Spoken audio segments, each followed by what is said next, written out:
The great hall was filled with people from 3 different worlds. Humans sat next to tall elves with pointed ears and shining hair. Blue-skinned aliens with crystal patches on their arms stood quietly in the back rows. Everyone wore dark clothes. Everyone looked sad. Admiral Lisa Carter walked slowly to the front of the room. Her uniform was perfect, but her eyes were red from crying. She had been crying for 6 months now, ever since Captain Jake Morrison died, saving them all. "We are here today to remember our friend," Lisa said into the microphone. Her voice shook. A little. Jake Morrison was the best of us. He was brave when others were scared. He was kind when others were mean. He saved millions of lives when he destroyed that enemy ship. In the front row, Dr. Maya Patel wiped her eyes with a tissue. She had worked with Jake for 3 years. They had studied alien plants together on 7 different planets. Jake always made her laugh, even when the work was hard and dangerous. "I remember the last time I talked to Jake," Maya said when Lisa asked her to speak. "We were looking at some strange blue flowers on planet Kepler 442b. Jake said they looked like tiny alien umbrellas. He made me laugh so hard that I almost dropped my scanner." The crowd smiled a little. Jake had that effect on people. He could make anyone feel better, even in the worst times. Near the middle of the room, Zarlin sat with her long silver hair flowing over her green dress. She was an elf from the Woodland Confederation. Her people lived for hundreds of years and had seen many wars. But she had never met a human like Jake before. "Your Captain Morrison came to our world when we first met your species," Zarlin said when it was her turn to speak. "Most humans were nervous around us. They thought we were too different." Jake asked about our trees. He wanted to know how we grew such tall forests. He spent 3 days helping us plant new seedlings. He got dirt under his fingernails and smiled the whole time. Zaralin's voice was soft and musical, like wind through leaves. "He taught us that humans are not just warriors. You are gardeners, too. You care for growing things. You care for each other." In the back of the room, Kathera stood with the other aliens from the crystalline hegemony. Her blue skin had silver crystal patterns that glowed softly in the dim light. Her people were warriors and builders. They respected strength and smart thinking. Jake had shown them both. "Captain Morrison fought beside us in the battle for the mining station," Kathara said. Her voice was deep and strong. "When our ship was damaged, he could have left us behind. Human ships are faster than ours, but he stayed. He helped fix our engines while enemy fighters attacked us. He never left a friend behind." Commander Beth Hayes sat in the second row. She had been Jake's second in command for 2 years. They had flown together on dozens of missions. She knew how he liked his coffee. She knew he worried about his sister back on Earth. She knew he always checked on the youngest crew members before every mission. "Jake was not perfect," Beth said. "He left his socks on the floor. He always ate the last piece of cake in the mess hall. He told terrible jokes that made everyone groan." The crowd laughed a little. But when things got bad, when people were scared, Jake was always there. He made us feel safe.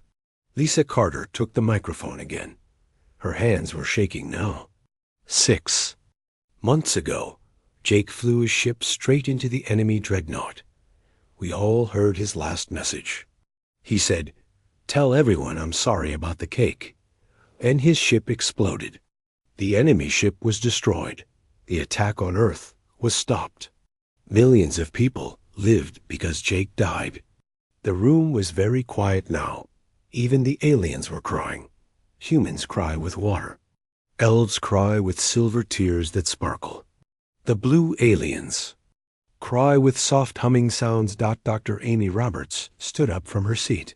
She was the base psychologist. She helped people deal with sad feelings. "Jake Morrison represents the best of humanity," she said. "He was curious like Maya. He was caring like the elves learned. He was loyal like Cathara saw. He brought different species together. He showed us that we are stronger when we work as friends. On the wall behind Lisa, a huge screen showed pictures of Jake. Jake laughing with his crew. Jake shaking hands with elf leaders. Jake standing next to Cathara after their first battle together. Jake helping to build the new space station that humans, elves, and aliens made together. Because of Jake, our three species became real allies, Lisa said. Before him, we just had treaties. Now we have friendship. Human children learn elf languages. Elf gardens grow on human worlds. Alien crystal technology helps our ships fly faster and safer. The ceremony lasted 2 hours. People told stories about Jake. They sang songs from all three worlds. They promised to remember him always.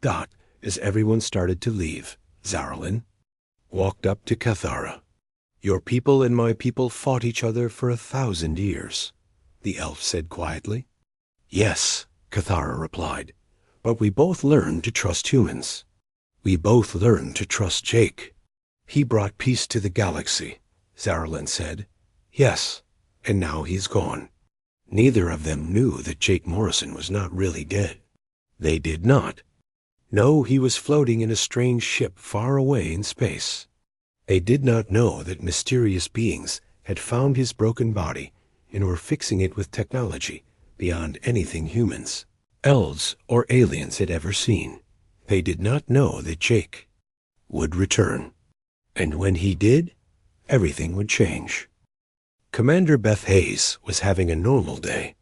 Her ship, the Earth vessel Horizon, was flying through the Vortex Nebula on a routine patrol. The nebula was beautiful but dangerous. Purple and blue gases swirled around her ship like thick fog. It was hard to see anything clearly. Commander, called Lieutenant Jane Murphy from the communications station. I'm picking up a weird signal. Beth walked over to look at Jane's screen. Numbers and lines were dancing across it in patterns that made no sense. What kind of signal? It's not from any of our ships, Jane said. It's not elf or alien either. The computer can't figure out what it is. Beth frowned. Unknown signals in space usually meant trouble. Can you clean it up? Make it clearer? Jane worked on her controls for several minutes. Slowly, the static and noise started to fade away. Then they heard something that made Beth's heart stop. This is Captain Jake Morrison. If anyone can hear this, I need help. My ship is damaged. I don't know where I am. Beth grabbed the edge of Jane's station to keep from falling down. Her face went white. That's impossible, she whispered. Commander? Jane looked confused and scared. Jake Morrison is dead. We were at his funeral 6 months ago. Play it again, Beth ordered. The message repeated. The voice was definitely Jake's. Beth had heard that voice every day for 2 years. She knew how he said his name. She knew how. He sounded when he was scared. Jane, send a message back. Ask for his location. Jane's hands shook as she typed. A few minutes later, they got coordinates. The signal was coming from a dead alien ship floating near the edge of the nebula. Set course for those coordinates, Beth ordered, and call Dr. Maya Patel. Tell her to meet us in the shuttle bay. Should I tell Admiral Carter? Jane asked. Not yet. If this is some kind of trick, I don't want to give the Admiral false hope. The Horizon flew toward the coordinates. As they got closer, they could see a strange ship floating in space. It was long and thin, made of black metal that seemed to eat light. The design was nothing like human, elf, or alien ships. I've never seen anything like it, said Dr. Kate Foster, the ship's science officer. The metal is not in any of our databases. And look at those energy readings. The ship should be dead, but something is still working inside. Beth put on her spacesuit and took a team to the alien ship. Dr. Maya Patel came with them, along with 4 security guards. They flew over in a small shuttle and attached it to the alien ship's hull. The alien ship was dark inside. Their flashlights showed long hallways with smooth walls. Everything was quiet except for the sound of their breathing in their helmets. "The air is breathable," Maya said, checking her scanner. "But it's very cold. And there's something strange about the atmosphere. It has extra oxygen, like it was made for humans." They followed the signal deeper into the ship. Finally, they found a room with a soft blue light. In the center of the room, a man was floating in a clear tube filled with glowing liquid dot. It was Jake Morrison, but he looked different. His skin was pale, almost white. Blue lines like tiny lightning bolts ran under his skin from his hands to his shoulders. His eyes were closed, but they seemed to glow softly behind his eyelids. "Jake!" Maya ran to the tube. "How is this possible?" "We saw his ship explode." Beth looked around the room. Strange machines covered the walls. Symbols that looked like writing floated in the air above the tube. Someone found him. Someone saved him. But who? One of the security guards found a control panel. When he touched it, the tube began to drain. The glowing liquid flowed away through hidden pipes. Jake's body slowly lowered until he was lying on a metal table. For a moment, nothing happened. Then Jake's eyes opened. They were still brown, but now they had small flecks of blue light in them. "Beth?" Jake's voice was weak but clear. "What are you doing here?" "Where am I?" "Jake." Beth wanted to hug him, but she was afraid to touch him. He looked so strange. "We thought you were dead. Your ship exploded 6 months ago." Jake sat up slowly. He looked at his hands and saw the blue lines under his skin. "I don't remember that. I remember flying toward the enemy ship. Then everything went dark. Then I was here." "Who brought you here?" Maya asked. "Who put you in that machine?" Jake shook his head. "I don't know. I have dreams sometimes. I see tall figures made of light. They have no faces. They speak without words. They call themselves something that sounds like architects. Can you walk?" Beth asked. Jake stood up. He moved easily, but Beth noticed he was stronger now. When he accidentally bumped into the metal table, it moved several inches. Before, Jake had been strong for a human, but not superhuman strong. "I feel different," Jake said. "Everything looks clearer. I can hear your hearts beating. I can smell the metal in the walls." They brought Jake back to the horizon. Dr. Amy Roberts, the ship's psychologist, was waiting for them. She had worked with Jake before and knew him well.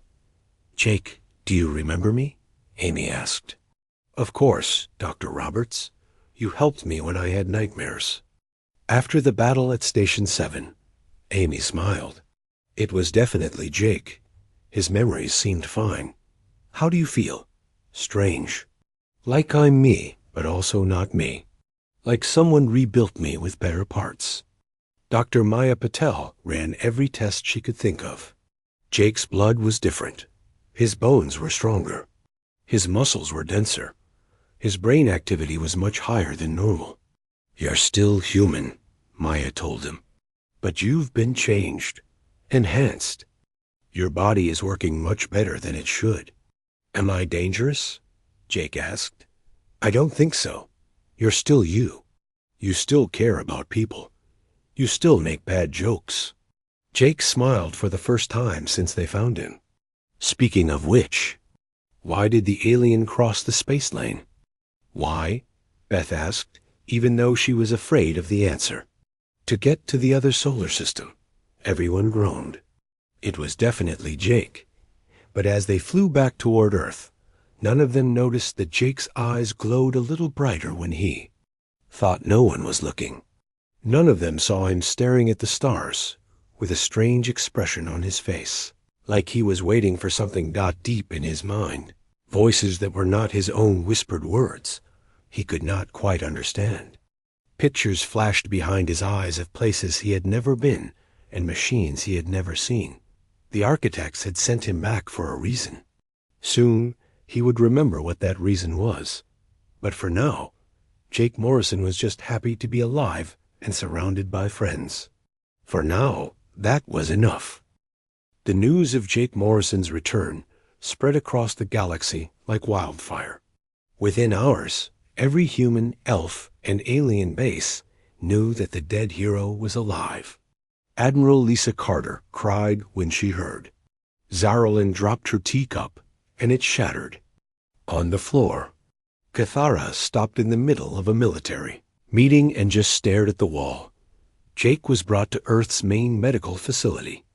The building was huge and white, with the best doctors and scientists from all three species.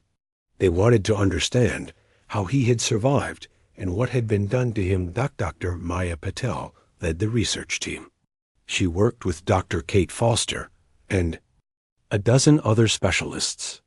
They ran tests on Jake's blood, his bones, his brain, and every other part of his body. "This is incredible," Maya said, looking at the test results. "Jake's cells are repairing themselves faster than we've ever seen. A cut that should take a week to heal closes in one day.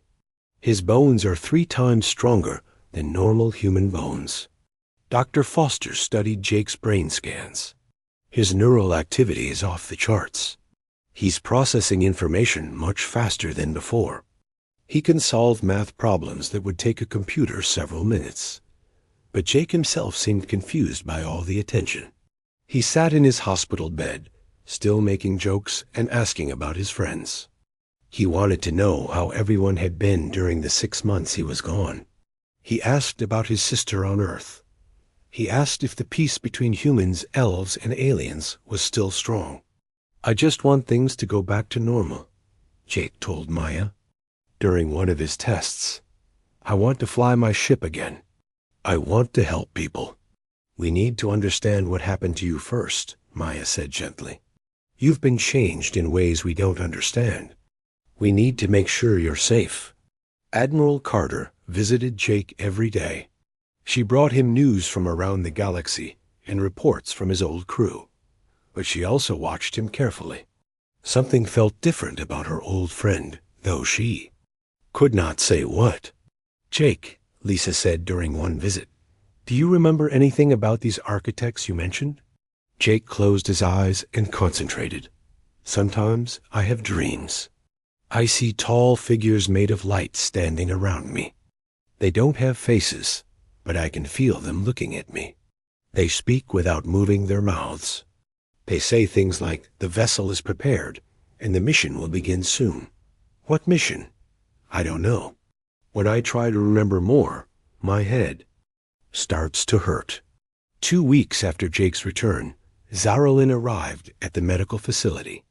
The elf diplomat had traveled from her home world because she was worried.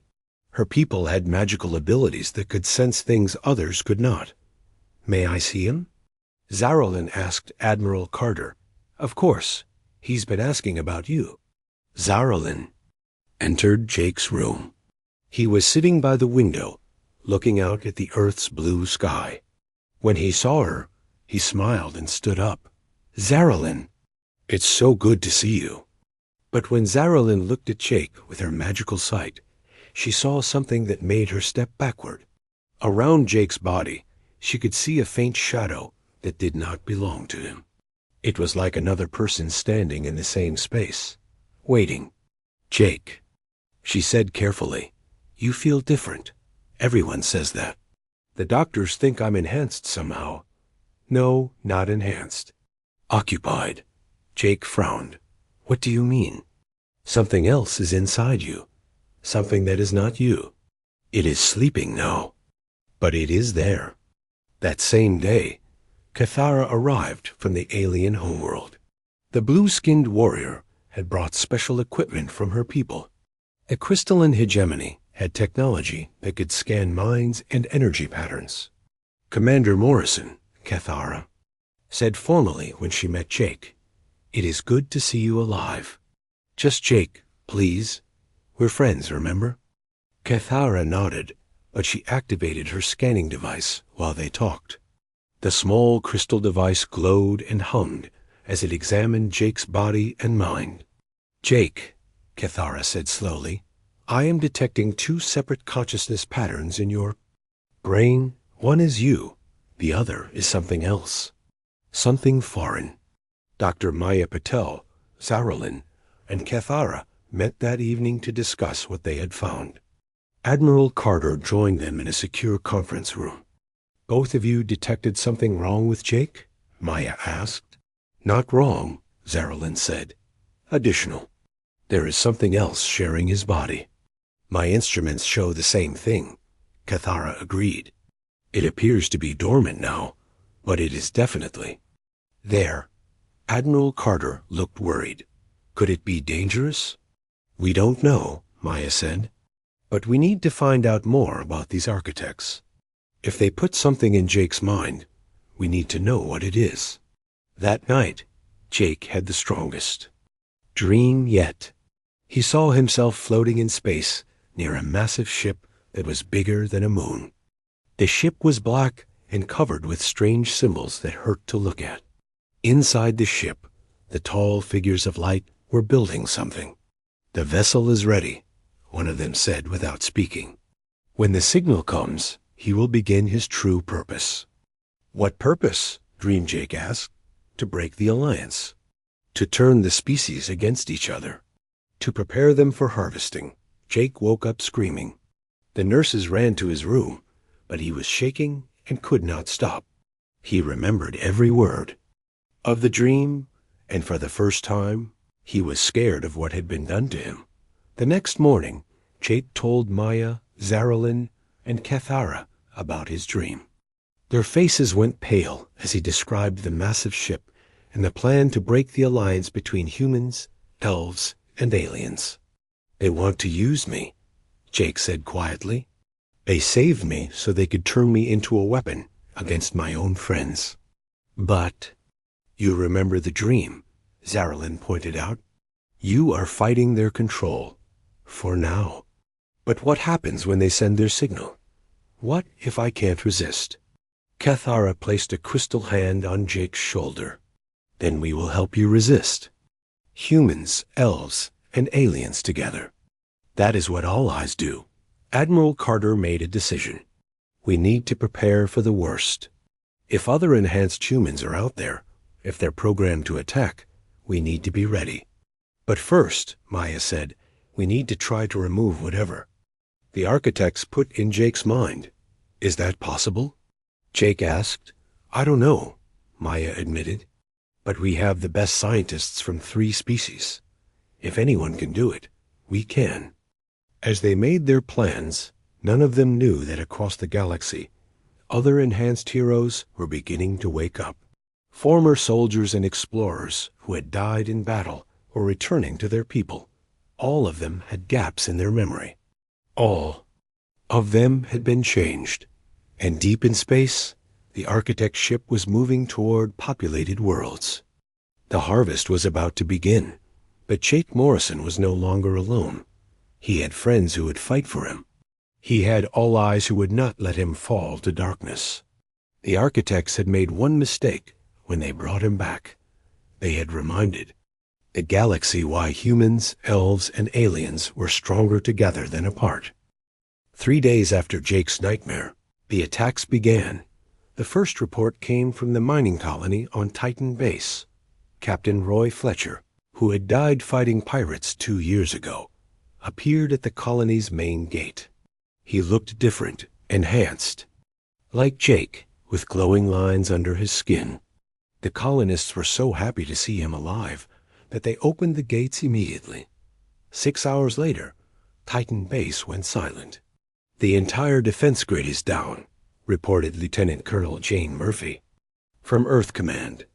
No response from anyone on the base. Admiral Carter stood in the command center, watching reports flood in from across the galaxy. "How many other returned heroes are there?" "At least 12 that we know of," Jane said. "All of them died in battles over the past 3 years. All of them have appeared at strategic locations in the last week. Jake sat in the corner of the command center, his head in his hands. The blue lines under his skin were glowing brighter now, and he could feel something stirring in his mind. "It's starting," he said quietly. "I can feel them trying to activate whatever they put in my head." Dr. Maya Patel ran to Jake with her scanner. "Your brain activity is spiking. The foreign consciousness pattern is becoming more active." Zaralyn placed her hands on Jake's temples. Her elf magic could sense the battle happening inside his mind. "Fight it, Jake. Remember who you are. Remember your friends." "I'm trying," Jake said through gritted teeth, "but it's getting stronger. I can hear voices telling me to go to the weapons storage. They want me to steal the codes for our defense systems." Cathara activated her crystal technology. "We need to get him away from anything important. If the programming takes control, he could do serious damage." "No," Jake said, standing up with effort. "I won't run. I won't let them use me to hurt people. There has to be a way to fight this." Admiral Carter made a quick decision. "General Susan Clark is on her way with a full security team. But first, we need to understand what we're fighting." Dr. Kate Foster had been studying the alien ship where they found Jake. "I've been analyzing the technology we found. The metal, the machines, everything. I think I know what the architects are doing." "Tell us," Carter said. "They're not just enhancing people. They're creating sleeper agents. The consciousness they implant can take control when activated. But it needs time to fully integrate with the host's mind. Jake is fighting it because he was found too early." "How long do we have?" Maya asked. "Based on the brain scans, maybe 6 hours before the programming becomes dominant." Jake's eyes suddenly flashed bright blue. When he spoke, his voice was different, deeper and colder. "You cannot stop what has begun. The alliance will fall. The harvest will commence." Then Jake shook his head violently, and his eyes returned to normal brown. "That wasn't me. They're getting stronger." Zaralyn closed her eyes and reached out with her magical senses. "I can feel the other enhanced humans across the galaxy. They're all connected somehow. When one activates, it makes it easier for the others to activate too, like a network," Cathara said. "But if they're connected, maybe we can use that connection against them." A new voice came from the communication system. It was strange and beautiful, like music made of starlight. "I am Nyessa. I have been waiting for this moment. Who are you?" Admiral Carter demanded. "I am what you might call a refugee. My people were harvested by the architects long ago. I have been hiding, learning, waiting for the chance to strike back." On the main screen, an image appeared. It showed a being made of pure energy, shifting between different colors like a living rainbow. She had no solid body, but somehow they could see her face. "The architects are ancient," Nyessa continued. "They travel from galaxy to galaxy, taking the best warriors from each species. They enhance them and use them to conquer their own people. Then they harvest entire populations for energy." "How do we stop them?" Jake asked. He was sweating now, fighting to stay in control of his own mind. "The network that connects all enhanced beings flows both ways. If we can reverse it, we can. Send a signal that disrupts their programming." "What do you need?" Admiral Carter asked. "The cooperation of all 3 species. Human technology to amplify the signal. Elf magic to guide it. Alien crystal matrices to focus it. And someone who is connected to the network, but still has free will." Everyone looked at Jake. He was their only hope, but he was also the most dangerous person in the room. "I'll do it," Jake said. "But we need to hurry. I can feel them getting closer to taking control." Zaralyn gathered 5 other elf mages from the nearby embassy. They formed a circle around Jake, their hands glowing with silver light. "We will help you maintain your sense of self," she told him. Cathara brought a team of crystal technicians. They set up a complex array of glowing crystals around the magical circle. This will amplify whatever signal you can generate, she explained. Dr. Maya Patel and her team connected human computers and transmitters to the crystal array. This should let us broadcast across the entire galaxy. As they worked, Jake's condition got worse. Sometimes he would speak in the cold voice of the architects. Sometimes his eyes would glow blue, and he would try to walk toward the command computers. Each time, his friends would call his name and bring him back. "Jake, remember the first time we met?" Maya said during one of his episodes. "You helped me carry my equipment through that swamp on Kepler 7. You complained the whole time about how heavy my scanners were." Jake smiled weakly. "You never told me they were full of mud samples. I thought scientists traveled light. Remember when you taught my people to plant trees?" Zarelin added, "You said humans and elves both like to watch things grow. Remember fighting beside my warriors at the space station?" Cathara said, "You stayed to help repair our ship when you could have escaped safely." Each memory helped Jake fight the programming in his mind. But they could all see he was getting tired. The battle inside his head was using up his strength. "The array is ready," Dr. Foster announced. "But Jake, this might be dangerous. We don't know what sending a signal through the network will do to you." Jake looked around at all his friends. Humans, elves, and aliens, working together to save him and everyone else. "Some things are worth the risk," he said. He placed his hands on the central crystal. Immediately, his mind was flooded with images from across the galaxy. He could see all the other enhanced humans in the network. Most of them had already been taken over by the architect programming. They were attacking their own people, stealing defense codes, sabotaging ships. But deep inside each of them, Jake could sense their original personalities, trapped and screaming. "I can see them," Jake said. "All of them. They're still in there, still fighting." "Then let's give them something to fight for," Admiral Carter said. Jake closed his eyes and, with help from his friends, began to send a signal through the network. Not the cold commands of the architects, but something warm and human. Memories of friendship. Images of the three species working together. The feeling of hope across the galaxy. Enhanced humans stopped in the middle of their missions. For a moment, they remembered who they really were. Some of them broke free entirely. Others fought back against their programming with renewed strength. But the effort was too much for Jake. His enhanced body began to break down from the strain. Blood ran from his nose and his hands shook. "Jake," Maya called out. "You need to stop. This is killing you." "Not yet," Jake said. "I can feel them. The architects. They're coming." Through the network, Jake could sense a massive ship approaching Earth. The architect mothership, filled with the ancient beings who had started this war long ago. "They're almost here," Jake warned. "And they're very angry." The architect mothership appeared at the edge of Earth's solar system like a black wound in space. It was massive, larger than Earth's moon, and covered with symbols that hurt to look at. Dark energy flowed around it like living shadows. "All fleets, this is Admiral Carter." Lisa spoke into the communication system. "Human, elf, and alien ships, prepare for battle.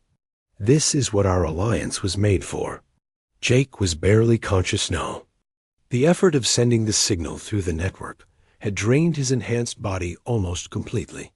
But he had managed to free dozens of enhanced humans across the galaxy. The architect network was breaking down. "The ship is here," Jake whispered. "The architect prime is on board. He's the leader, the one who started all of this."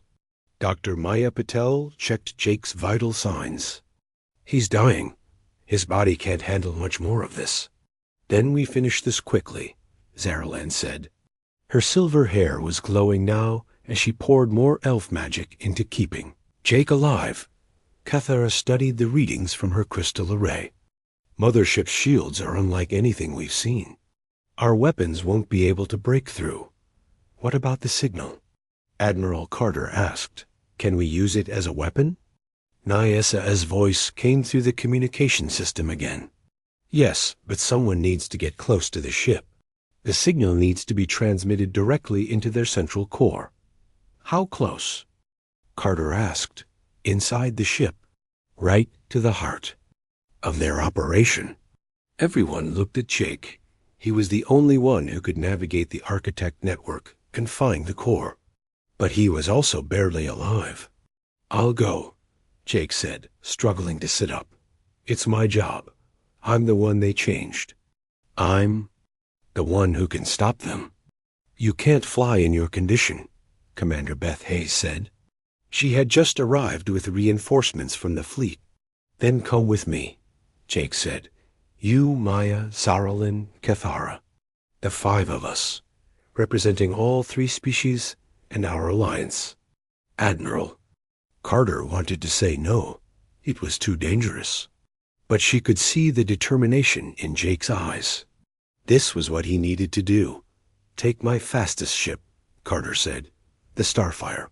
It's small enough to avoid their big weapons and fast enough to get through their defenses. The 5 friends prepared for what might be their last mission together. Jake's enhanced body gave him just enough strength to pilot the ship.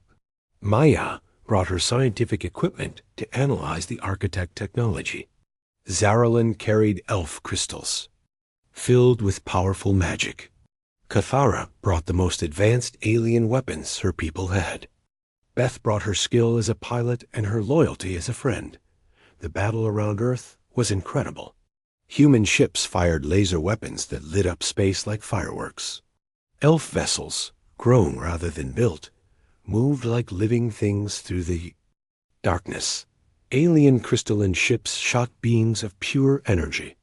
All of them were fighting against smaller architect vessels that poured out of the mothership like angry insects. The Starfire flew through the battle, dodging energy blasts and debris. Jake's enhanced reflexes helped him pilot through dangers that would have killed any normal human. But he was getting weaker with every minute. There, Cathara pointed at an opening in the side of the mothership. That looks like a docking bay. They flew into the massive ship. Inside, the walls were black and smooth, covered with the same painful symbols they had seen before. Everything was lit by a cold blue light that made their skin look pale. The core is that way, Jake said, pointing down a corridor. He could feel it through his connection to the architect network. But there will be guards. They moved through the ship carefully. The corridors were huge, built for beings much taller than humans. Strange machines lined the walls, humming with energy. Sometimes they heard sounds in the distance, like metal. Singing. Finally, they reached a massive chamber. In the center stood a figure 12 feet tall, made of light and energy. It had no face, but they could feel it looking at them. This was the Architect Prime. So, the being spoke without moving its mouth. The broken vessel has brought friends to die with him. I'm not broken, Jake said, raising the crystal transmitter they had brought. I'm free, and I'm going to free everyone you've enslaved. The Architect Prime laughed, a sound like breaking glass. You understand nothing. We do not enslave, we perfect. We take the best of each species and make them better.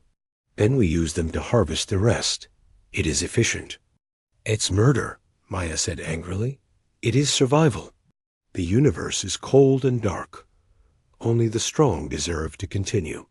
We have done this for millions of years. But you missed something, Zaralyn said, her hands glowing with elf magic. You don't understand friendship. You don't understand love. That's why your network is failing. The Architect Prime raised one hand and energy blasted toward them. Cathara's shield crystals absorbed most of it, but the force still knocked them backward. Enough talk, the Prime said. You will be harvested like the rest. Jake stepped forward, even though his legs were shaking. I challenge you to single combat. Winner takes control of the network. You cannot defeat me. I am eternal. I am perfect. Maybe, but I'm human, and humans don't give up.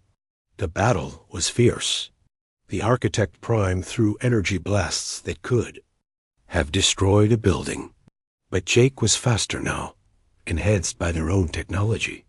He dodged and weaved, using his smaller size to his advantage. Zaralyn, Maya, Kethara, and Beth worked together to set up the signal transmitter. They had to get it connected to the ship's central core while Jake kept the Prime distracted. Almost there, Maya called out as she worked on the connections. 30 more seconds. The Architect Prime realized what they were doing. It turned away from Jake and fired a massive energy blast at the transmitter. But Jake threw himself in front of it, using his enhanced body as a shield. The blast should have killed him instantly. But Jake's body, changed by Architect technology, absorbed the energy and channeled it into the transmitter. Now, Jake shouted. They activated the signal. Not the cold commands of the Architects, but something warm and alive. The feeling of friendship between species. The joy of working together. The love that had brought them all here to save each other. The signal flowed through the Architect network to every enhanced being in the galaxy. One by one, they broke free from their programming. The network that had controlled them for so long became a message of hope instead. The Architect Prime screamed as its control was destroyed. This is not possible. We are eternal. You're not eternal, Jake said, standing up despite his injuries. You're just afraid. Afraid of change. Afraid of growth. Afraid of what happens when different people work together. The mothership began to shake apart around them. Without the network to control it, the ancient ship was falling apart. We need to get out of here. Beth shouted. They ran through the collapsing corridors back to their ship. Behind them, the Architect Prime was dissolving, its energy form finally, breaking apart after millions of years. As they flew away from the mothership, it exploded in a burst of light that could be seen across the galaxy. The Architect Empire was finally over. Jake collapsed in the pilot's seat. His enhanced body had used up all its strength. Maya checked his pulse and smiled. He's alive, weak but alive. Will the enhancements stay? Kethara asked. Some of them, Maya said, but the alien programming is gone. He's just Jake now, enhanced Jake, but still our Jake. 6 months later, Jake stood at the dedication of the new Galactic Alliance headquarters. Representatives from dozens of species had come to join the humans, elves, and aliens. The Architect invasion had shown everyone the importance of working together. Today we celebrate not just victory, Admiral Carter said to the crowd, but friendship. We learned that we are stronger together than any of us could be alone. Jake smiled as he watched children from different species playing together in the plaza below. Human kids, elf children with pointed ears, young aliens with blue skin, and others he didn't recognize yet. Pretty good view, said a familiar voice behind him. Jake turned to see Maya, Zaralyn, Kethara, and Beth walking up to join him. The best, Jake agreed. And to think it all started with a memorial service for someone who wasn't really dead. Well, Beth said with a grin, next time you decide to die heroically, maybe let us know it's just temporary. Jake laughed. Deal. But let's hope there won't be a next time. As the sun set behind the new headquarters, the 5 friends stood together, watching the birth of a new age of cooperation among the stars. The Architects were gone, but what they had tried to destroy had only grown stronger. The galaxy was finally free.